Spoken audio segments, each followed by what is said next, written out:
Φανταστείτε να είστε ο λαός που γέννησε το θέατρο, την τραγωδία, τη δημοκρατία και τα μεγαλύτερα έπι της ανθρωπότητας και να παρακολουθείτε αμήχανοι το Hollywood να παίρνει την Οδύσσεια του Ομήρου, να την τεμαχίζει χωρίς ίχνος σεβασμού και να τη μετατρέπει σε ένα παραμορφωμένο αμερικανικό κατασκεύασμα για μαζική κατανάλωση. Στη νέα υπερπαραγωγή του Κρίστοφερ Νόλαν, η ελληνική ιστορία αντιμετωπίζεται απλώς σαν ένα φτηνό, εξωτικό ντεκόρ. Η αμερικανική βιομηχανία του θεάματος ακροτηριάζει τον ομηρικό κόσμο, αφαιρεί κάθε πνευματικό και ιστορικό του βάθος και σερβίρει μια αλλοιωμένη εκδοχή του πολιτισμού μας στο παγκόσμιο κοινό. Για το Hollywood, η πολιτιστική πολυμορφία είναι ιερή για κάθε λαό της γης, εκτός από την Ελλάδα, της οποίας η κληρονομιά θεωρείται ως πρώτη ύλη για τα σκουπίδια του Hollywood προς εκμετάλλευση. Όμως ας μην κοροϊδευόμαστε, γιατί το πρόβλημα δεν ήταν ποτέ μόνο το Hollywood. Το Hollywood κάνει απλώς αυτό που έκανε πάντα, κυρίες και κύριοι. Η πραγματική ντροπή, ο απόλυτος πολιτιστικός ξεπεσμός υπογράφεται μέσα στα δικά μας υπουργικά γραφεία. Την ώρα που η ιστορία μας παραποιείται και ο πολιτισμός μας ακροτηριάζεται, η Υπουργός Πολιτισμού, η Λίνα Ημενδώνη, επιλέγει την απόλυτη υποταγή.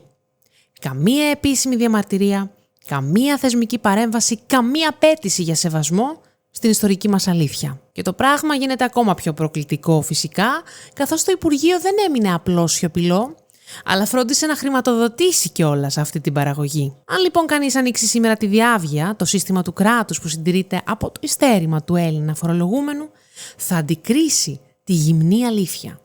Μια έγκριση κρατικής επιχορήγησης ύψους 6,5 εκατομμυρίων ευρώ μέσω του ΕΚΟΜΕΔ.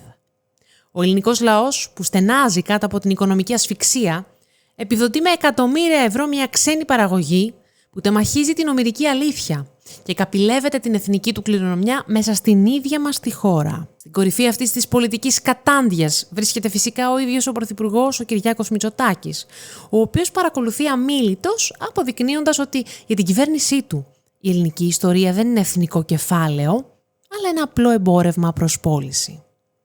Τα πάντα βαφτίζονται ανάπτυξη, επενδύσεις και cash rebate. Ο Πρωθυπουργός αντιμετωπίζει τα μνημεία μας και την ιστορία μας σαν σκηνικά για φωτογραφίσεις με ξένους παραγωγούς, ξεπουλώντας φτηνά την πολιτιστική αξιοπρέπεια της χώρας μας για μερικά εκατομμύρια ευρώ και λίγα λεπτά δημοσιότητας. Έφτασε όμως η ώρα να υποθούν κάποια πράγματα με το όνομά τους, όταν η κυβέρνηση Μητσοτάκη και το Υπουργείο της Μενδώνη όχι μόνο ανέχονται τον τεμαχισμό της ελληνικής ιστορίας από το Hollywood, αλλά τον χρηματοδοτούν κιόλας με τα λεφτά των πολιτών.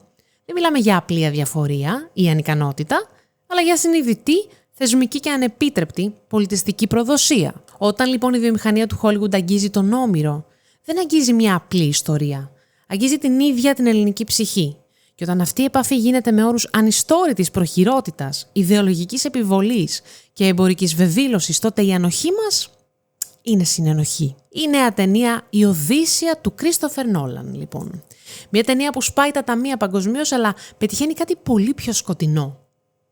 Να παραχαράξει και να ευτελίσει την πολιτιστική μας κληρονομιά στα μάτια ολόκληρου του πλανήτη. Το όνομα του Κρίστοφερ Νόλαν ήταν μέχρι πρότινος εγγύηση για την ιστορική ακρίβεια. Θυμηθείτε τα αληθινά πολεμικά πλοία στη Δουνκέρκη, θυμηθείτε την παντελή απουσία ψηφιακών εφέ στο Οπενχάιμερ.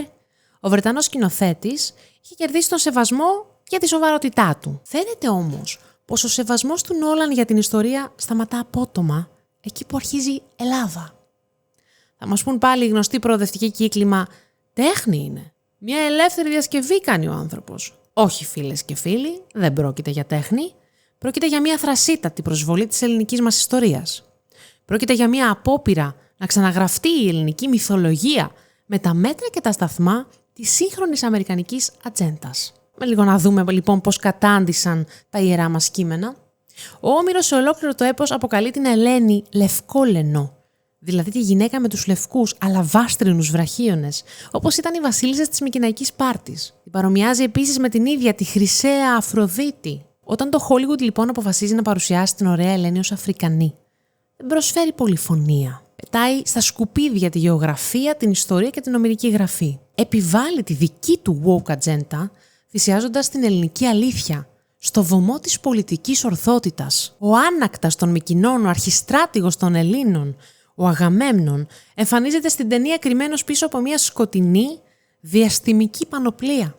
Κάτι ανάμεσα σε Batman και Darth Vader. Πού πήγε ο λαμπρός μικηναϊκός πολιτισμός?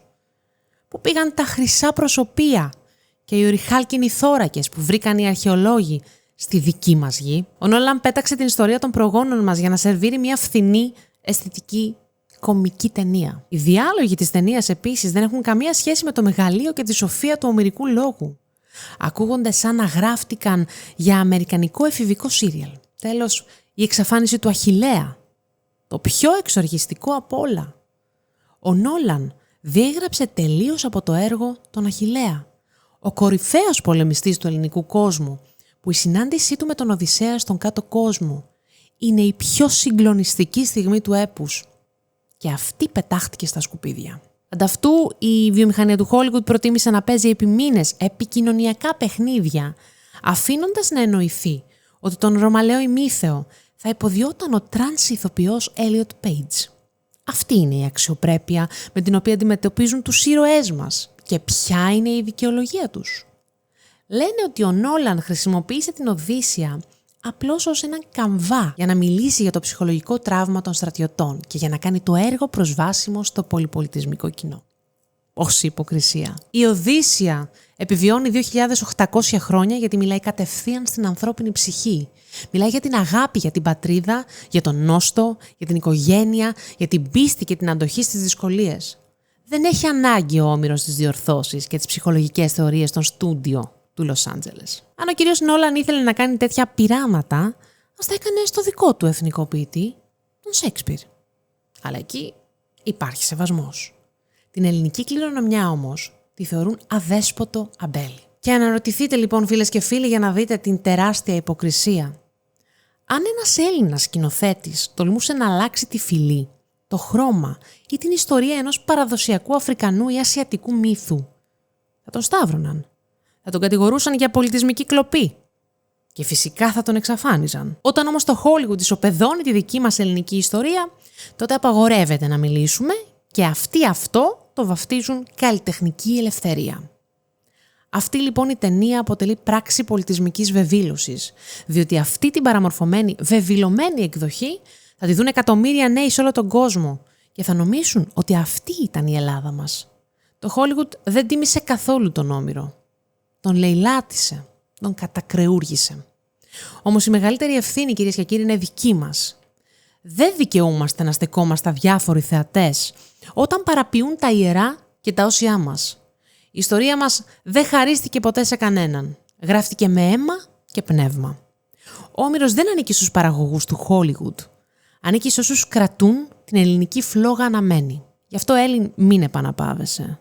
Όπως διακηρύσει ο Όμηρος στην Ιλιάδα. Ίσιονος άριστος, αμήνεστε περί πάτρις. Δηλαδή, ένας είναι ο καλύτερος ιονός. Να μείνεσαι για την πατρίδα σου. Σε όλα τα επίπεδα φυσικά. Αν πιστεύετε ότι η αλήθεια, η αξιοπρέπεια και το αιώνιο φως του ελληνικού πολιτισμού αξίζουν να ακούγονται με υπερηφάνεια σε κάθε γωνιά του πλανήτη, γίνετε εσείς οι ίδιοι οι θεματοφύλακες της ιστορίας μας. Κάντε μια εγγραφή στο κανάλι μας, πατήστε like και κοινοποιήστε αυτό το βίντεο παντού. Γιατί πρέπει η αλήθεια να ακούγεται. Μην αφήνετε τη μνήμη των προγόνων μας να βυθίζετε στη λύθη. Σας ευχαριστώ από καρδιάς που ήσασταν σε ακόμη ένα επεισόδιο μαζί μας. Τα λέμε στο επόμενο ή στο επανειδήν.